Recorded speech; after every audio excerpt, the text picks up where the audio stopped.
Hello everyone, welcome to this lecture in the Neural Networks from Scratch series. Today is a very important lecture because today we will be coding the backpropagation building blocks in Python. We have spent the last three lectures understanding backpropagation. In particular, we have looked at the basics of backpropagation through a single neuron, and then we have looked at how to find the gradient of the loss function with respect to the weights and the gradient of the loss function with respect to the inputs.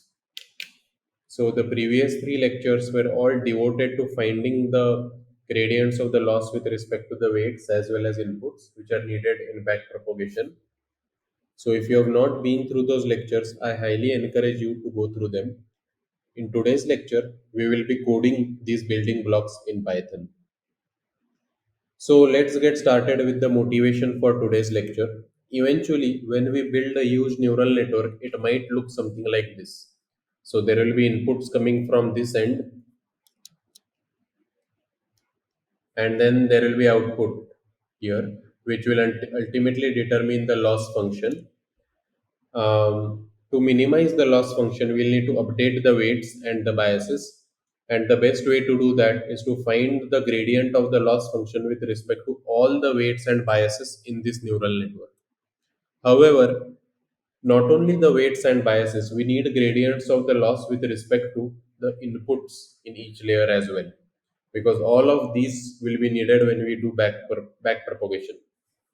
For example, if I want to find the gradient of the loss with respect to this weight here, which is W11, I'll do a back propagation and I'll need the gradients of all of these things when we do the back propagation. So we'll need the gradient of the loss with respect to the weights here. We'll need the gradient of the loss with respect to output of this previous neuron. And remember, the output of this previous neuron is an input to the next layer. So that's why we need the gradient of the loss with respect to inputs as well. So essentially, when we do the back propagation, we'll need gradient of the loss with respect to all the weights which are in this layer, this layer, this layer, and all the inputs which are in this layer, and this layer. Essentially, we'll need a gradient of the loss with respect to the weights as well as inputs. And what we'll do is that in the code, we have defined a class which initiates an instance of a particular layer. So when we call so that particular class is called as layer dense. And until now, when we coded this class in the forward pass, when we called an instance of this class, it created or it assigned random weights to all of these neurons over here. But now, along with the forward pass, we will also code a method for a backward pass whenever a particular layer is initiated. And what will happen in this method is that we will calculate the gradient of the loss with respect to all the weights in that layer, and we will calculate the gradient of the loss with respect to all of the inputs also in that layer. So we'll calculate the gradient of loss with respect to weights and inputs in the particular method which we define for a layer. So whenever an instance of a layer is created, we'll not only define the weights biases, but we will also define the backward pass whenever that layer is created. And what this backward pass method will do is that it will calculate the gradient of the loss with respect to the weights in that particular layer and the gradient of the loss with respect to inputs in that particular layer. Okay, so up till now we have looked at this particular case where there are four inputs x1, x2, x3, x4, and there are three neurons z1, z2, three neurons here whose outputs are z1, z2, and z3. And every neuron will have weights associated with it. So the first neuron will have weights W11, W12, W13, W14. Its bias will be B1. Similarly for the second neuron and similarly for the third neuron. The input matrix is given by X, which is X1, X2, X3, and X4. So in the previous lectures, we have looked at the formula which lets us calculate the gradient of loss with respect to all of these weights. And that formula is given by a simple product of two matrices. We take the input matrix X, we do the transpose, and we multiply it by the DLDZ matrix, which is the matrix which gives us the gradient of the loss with respect to Z1, with respect to Z2, and with respect to Z3. So this will be a matrix which has one row and three columns, and this will be, so this X is one row and four columns, but if you do X transpose, this will be four rows and one column. So if you multiply this, you will get a matrix which has four rows and three columns, which is exactly the size of the weight matrix. So essentially, that resultant matrix will give us the gradient of loss with respect to all of these weights. So it will give us the gradient of loss with respect to W11, W12, gradient of loss with respect to W12. Similarly for W14, then gradient of the loss with respect to W21. Similarly up till W24, and then gradient of loss with respect to W31, and similarly up till W34. So this one matrix multiplication gives us the gradient of the loss with respect to all the weights in one particular layer. Now your question would be, what about the biases? So for the biases, there is another simple formula which we saw in one of the previous lectures. And to calculate the gradient of the loss with respect to biases, we just have to sum the rows of the DLDZ. That's it. So essentially, if this, currently we are just looking at one input batch, so there is only one row. So the answer will be just this same matrix. But if there is an input batch which has three rows, then we just sum the DLDZ in each row. So for example, if the DLDZ matrix looks like 1, 1, 1, 2, 2, 2, and 3, 3, 3, then the gradient of the loss with respect to bias will be just summing up the rows. So it will be 6, 6, and 6, because you take the first row, you add it to the second row, and then you add it to the third row. So this is the formula for the gradient of the loss with respect to the biases. So up till now we have looked at the gradient of the loss with respect to weights, then we looked at the gradient of the loss with respect to biases, and then in the previous lectures we also saw how to find the gradient of the loss with respect to inputs of this layer, and that is given by the product of the DLDZ matrix, which is this, multiplied by the transpose of the weights. Now, when you do the weight transpose, each row will be the weights of a particular neuron. So the first row are the weights of the first neuron, second row are the weights of the second neuron, and third row are the weights of the third neuron. So this will be a 3 by 4 matrix, and DLDZ is a 1 by 3 matrix. So if you take the product of a 1 by 3 matrix multiplied by a 3 by 4, you will get a 1 by 4 matrix. Uh, so basically, if you do the 1 by 4 matrix, it will be the first element, second element, third element, and fourth element. The first element will give you the gradient of the loss with respect to x1. Second element will give you the gradient of loss with respect to x2. Third element will give you the gradient, or the partial derivative rather, of the loss with respect to x3, and the fourth element will give you the partial derivative of the loss with respect to x4. So this formula dldz multiplied by the weight transpose, it will give us the gradient of the loss with respect to all the inputs in that particular layer. So with these formulas, the gradient of the loss with weights, biases, and inputs, when you look at one layer, you can get the gradient of the loss of all the parameters in that layer, which are the weights, biases, and inputs.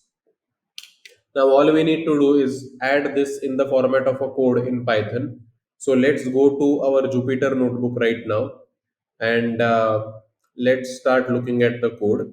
So up till now, in the last lecture, we looked at optimization, and we looked at the need for doing gradient descent.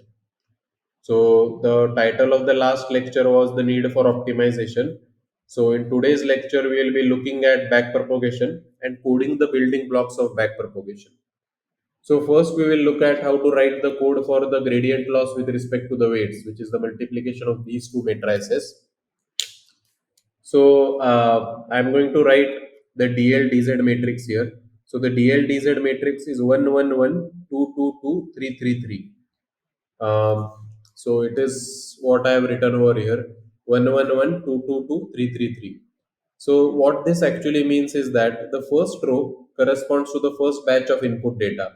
Remember, for each input data, there will be one Z1, Z2, Z3, and so there will be one gradient of loss with Z1, with Z2, and with Z3. So that will form the first row. The second row will be with respect to the second input data, and the third row will be with respect to the third batch of input data. So this is the DL-DZ matrix which has been represented over here, and the input is again a batch. So in the first batch we have four inputs: x1, x2, x3, x4. In the second batch we again have four inputs: 2, 5, -1, and 2. And in the third batch we again have four inputs, which is -1.5, 2.7, 3.3, and -0.8. So these are the inputs to the neural network. And what the formula says is that we just have to take the x transpose and multiply with DLDZ. So this is exactly what we are doing here. The partial derivative with respect to all the weights will just be the dot product of the x transpose, which is inputs transpose, multiplied by DLDZ. That's it. Remember that in Python, np dot dot means that we are taking the product of the two matrices. So when we run this, we will get a resultant matrix which is essentially four rows and it is three columns. So the first column will give us the partial derivatives with respect to the first neuron. The second column will give us the partial derivatives with respect to the second neuron, and third column will give us the partial derivatives of the weights associated with the third neuron. Great. So we have calculated the gradients of loss with respect to weights. Now let's look at gradient of loss with respect to biases. Remember that when you look at the bias, we just have to look at the DL-DZ matrix and take the summation along its rows. Now, in Python, when we do the summation along the rows, we just have to do np dot sum a and x is equal to 0. So x is equal to 0 indicates that we are actually summing up the rows. And one more argument is important here, and that argument is keep dims equal to true. This argument is very important because it will make sure that the resultant matrix is a two-dimensional matrix and not a one-dimensional matrix. So this is exactly what we are going to do in the code. We have the D values, which is 1, 1, 1. So this is the DL-DZ from the first batch of data, 2, 2, 2, which is the DL-DZ from the second batch of data, and 3, 3, 3, which is the DL-DZ from the third batch of data. Now to calculate the partial derivatives with respect to the biases, we do exactly what I have written over here. We do the np dot sum, np dot sum d values, and x is equal to 0. This mentions or this specifies that we are going to sum up the rows, and then we definitely have to mention keep dims equal to true. The keep dims equal to true is needed because it will make sure that the resultant is an array, or a two-dimensional array and not just a one-dimensional array. So that is very important for us. So if you look at this bias or this matrix of DL-DZ, when we sum up the rows, row 1 plus row 2 plus row 3, so the answer would be 6, 6, 6. So when we run this part of the code, let me run this. So if we run this part of the code, we will see that the answer is indeed 6, 6, and 6. So these are the derivatives of the loss with respect to the three biases. The first bias of the first neuron, second bias of the second neuron, and third bias of the third neuron. The third section is the gradient of the loss with respect to inputs. And for the gradient of the loss with respect to the inputs, we have to take the product of DL-DZ multiplied by the transpose of the weights. So that is very important. So let's see how that is done. So we have the DL-DZ value, which is 1, 1, 1, 2, 2, 2, and 3, 3, 3. Okay. Now here the way the weights have been defined is that it's already defined like this. And then we have to take a transpose of these weights.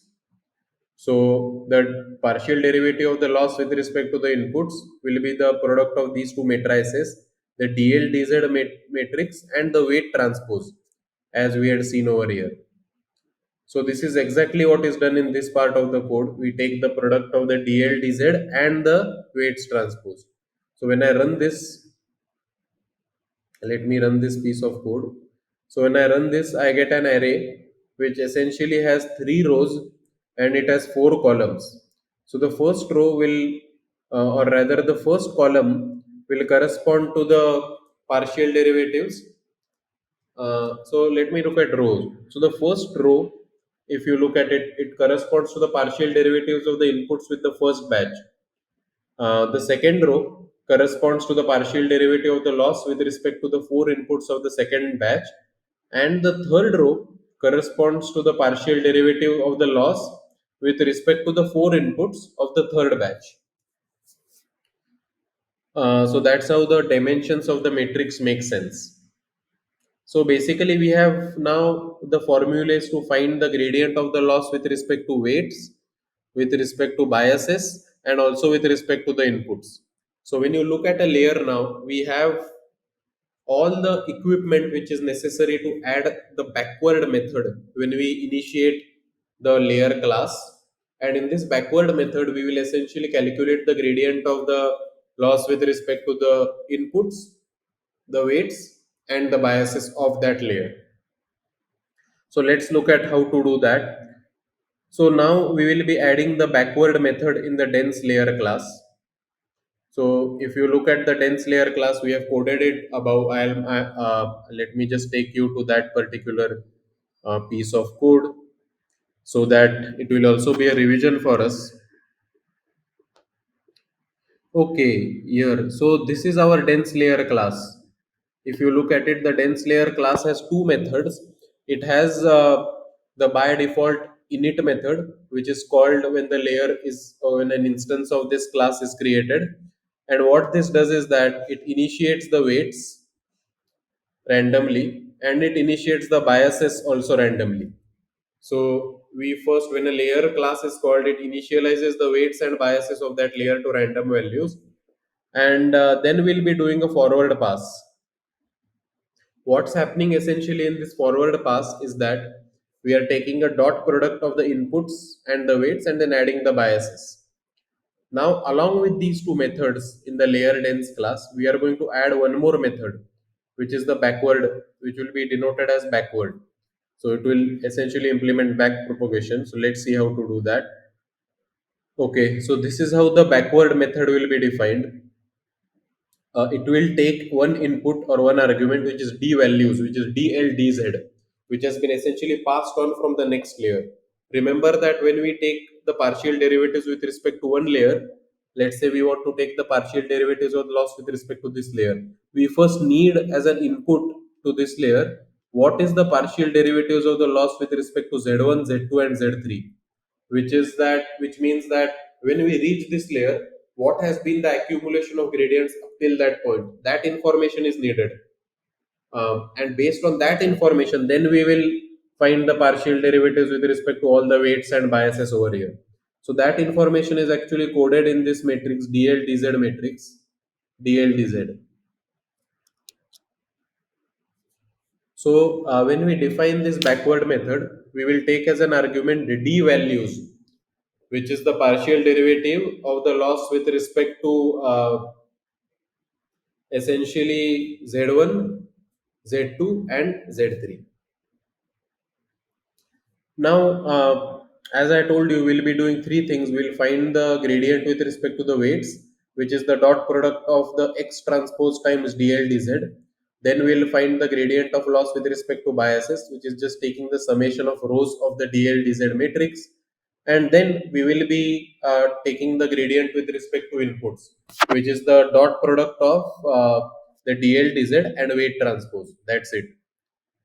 So, all of the previous three lectures, including these lectures, are needed to understand these four commands in the backward class. I could have just showed you this directly, but it would not have made sense to you. There are so many questions to unpack here.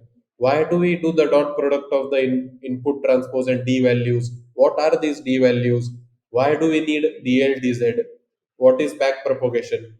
All of these questions needed to be clarified before we reached this lecture. So now these three things, so whenever a layer is initialized, along with initializing the weights and the biases of that layer, along with doing the forward pass, we will be ready with the ammunition which is needed to do back propagation. So we will be ready with the gradients of the loss with respect to weights, bias, and input. But remember, to find this gradient, we need what has happened until that point. So we need d values. Essentially, we need dl dz up till this point, and then we will multiply it with x transpose or w transpose, etc., to find the partial derivative with respect to the weights, the biases, and the inputs. Okay, so this brings us to the end of this lecture, in which we looked at how to add the backward method in the layer dense class. This will essentially help us to calculate the partial derivatives or gradient of the loss with respect to all the parameters in that layer, which are the inputs, which are the biases, and which are the weights. Remember that these values will really be needed when we do the back propagation.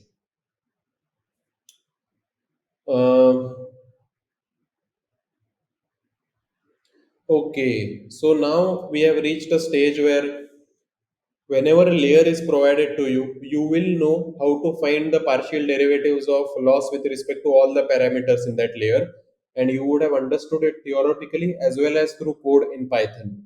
However, up till now, we have not looked at one more thing. Along with the weights and the biases, there is always an activation function after every layer, right? So when we do the backward pass, we also need to find the gradients with respect to that activation function, and we have not yet looked at the code for that. So in the next lecture we will be looking at adding the backward method in the relu activation class, and also in the other activation classes like softmax, etc. So thank you so much, everyone. I know that the lectures are getting a lot more involved now, but if you understand the basics of back propagation, all what is happening right now is just a simple extension of that. So if you understand the simple intuition behind where this matrix formula comes from, which we have explained in the previous lecture, translating them into code is very easy because it's just writing the dot product between two matrices in Python. Thank you so much, everyone. Thanks a lot for sticking with me in this set of lectures. I'll see you in the next lecture.